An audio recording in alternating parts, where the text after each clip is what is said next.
আল্লাহ তাআলা বলেছেন আনাকিমুদ্দিন ওয়ালা তাতাফাররাকু, আমার দ্বীনকে প্রতিষ্ঠা করো আর এই ব্যাপারে কোনো মত পার্থক্য করো না। জামাত ইসলামী বিগত 8 শতাব্দী পূর্বে এই উর্বর জমিনে তাওহীদের বীজ বপন করেছিল। সেই বীজ থেকে চারা উদ্গত হয়ে সেই চারাটি আজ শাখায় প্রশাখায় পত্র পল্লবে ফলে ফুলে পরিশোভিত হয়ে বিশাল মহিরুহে পরিণত হয়েছে। এই জামাত ইসলামের একজন নগণ্য কর্মী হিসেবে আমি নিজেকে ধন্য মনে করি, আল্লাহর শুকরিয়া আদায় করি।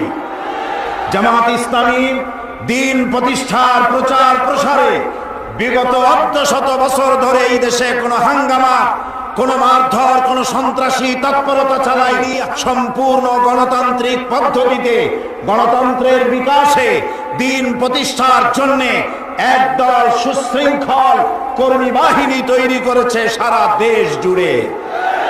এই সুশৃঙ্খল কর্মী বাহিনী এবং জামাতের মজবুত সংগঠন বাম এবং রামপন্থীদের ভিতকে, কলিজাকে প্রকম্পিত করে দিয়েছে। তাই তারা আজ লেগেছে জামাতের পেছনে। জামাত ইসলামী বিগত 4 বছর 3 মাস সরকারের অংশীদার থেকে অংশীদারিত্ব গ্রহণ করে এই সরকারের সাথে থেকে রাজনীতির চর্চা, গণতন্ত্রের বিকাশের জন্য বিশ্বস্ততার সাথে কাজ করে যাচ্ছে।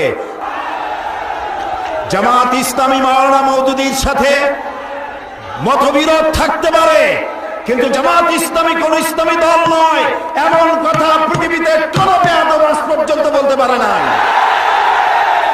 আমরা ইসলামী আন্দোলন করি জাহান্নামে যাওয়ার জন্য নয়, কারো কাছ থেকে সার্টিফিকেট গ্রহণ করে জামাত ইসলামীর ইসলামী আন্দোলন করতে হবে এমন কাঙ্গালি বনা জামাতের হয়।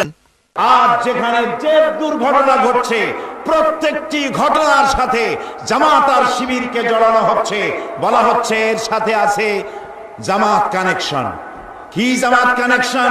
জামাত কানেকশন হলো যে দুর্বৃত্ত বোমা হামলা করেছিল তার দাদা, তিনি জামাত কর্তৃক প্রতিষ্ঠিত একটি মসজিদে বছরে একদিন নামাজ পড়েছিল, এটাই তার জামাত কানেকশন। আশ্চর্যের বিষয়, দুঃখের বিষয়, একজন পীর নামের কলঙ্ক ধর্ম ব্যবসায়ী তিনি সেই কথা বলছেন যে কথা বলছে বামপন্থীরা।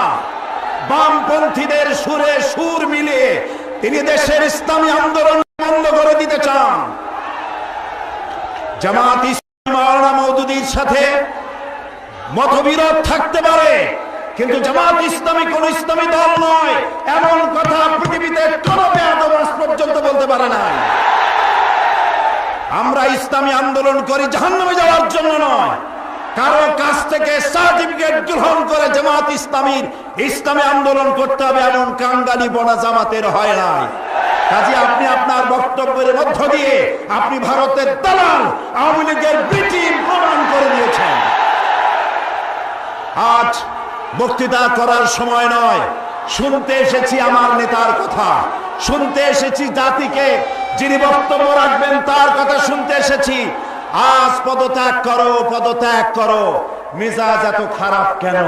কারণ হলো এক বৃদ্ধ গিয়েছিল, বৃদ্ধ মানুষ কবিরাজের কাছে গিয়ে বলছে, কবিরাজ বাবা আমি তো আর আগের মতো চোখে দেখি না, কয় বুড়া হইলো এরকম হয়, আমি তো আর কানেও শুনি না আগের মতো, কয় বুড়া হইলো এরকম হয়, আমি আমার ঘুমও হয় না ঠিক মতো, কয় বুড়া হইলো এরকম হয়। আরে বাবা আমি তো খাইয়াও হজম করতে পারি না, কয় বুড়া হইলো এরকম হয়।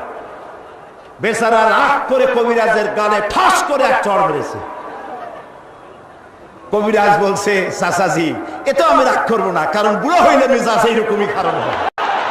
2001 সালের নির্বাচনে আওয়ামী লীগ যে গোহারা হেরেছে মেজাজ সেজন্যই খারাপ। আজ আপনি 14 দল করেছেন, একটা দল আপনার আর 13খানা সাইনবোর্ড, এই সাইনবোর্ড দিয়ে কিচ্ছু করতে পারবেন না, কিচ্ছু করতে পারবেন না, কারণ বামপন্থীদের সাথে বাংলাদেশের মাটি আর মানুষের সম্পর্ক নাই। আজ এই পল্টনে দাঁড়িয়ে চ্যালেঞ্জ দিয়ে গেলাম, যাদের সাথে আপনি জোট বেঁধেছেন তারা তাদের মাতৃভূমিতে দাঁড়িয়েও জামানত বাজেয়াপ্ত হবে, পাশ করতে পারবে না। সুতরাং বিশাল জনসমুদ্রের কাছে শেষ আবেদন, 2007 সালের নির্বাচনে এদেশের ইসলাম এবং মুসলমানদের ঐতিহ্য, দেশের স্বাধীনতা, সার্বভৌমত্ব, অখণ্ডত্ব আর অস্তিত্বকে রক্ষা করার জন্য 4 দলকে আবার ক্ষমতায় পাঠাবার জন্য ঐক্যবদ্ধ থাকুন। আল্লাহ হাফেজ। বাংলাদেশ জিন্দাবাদ।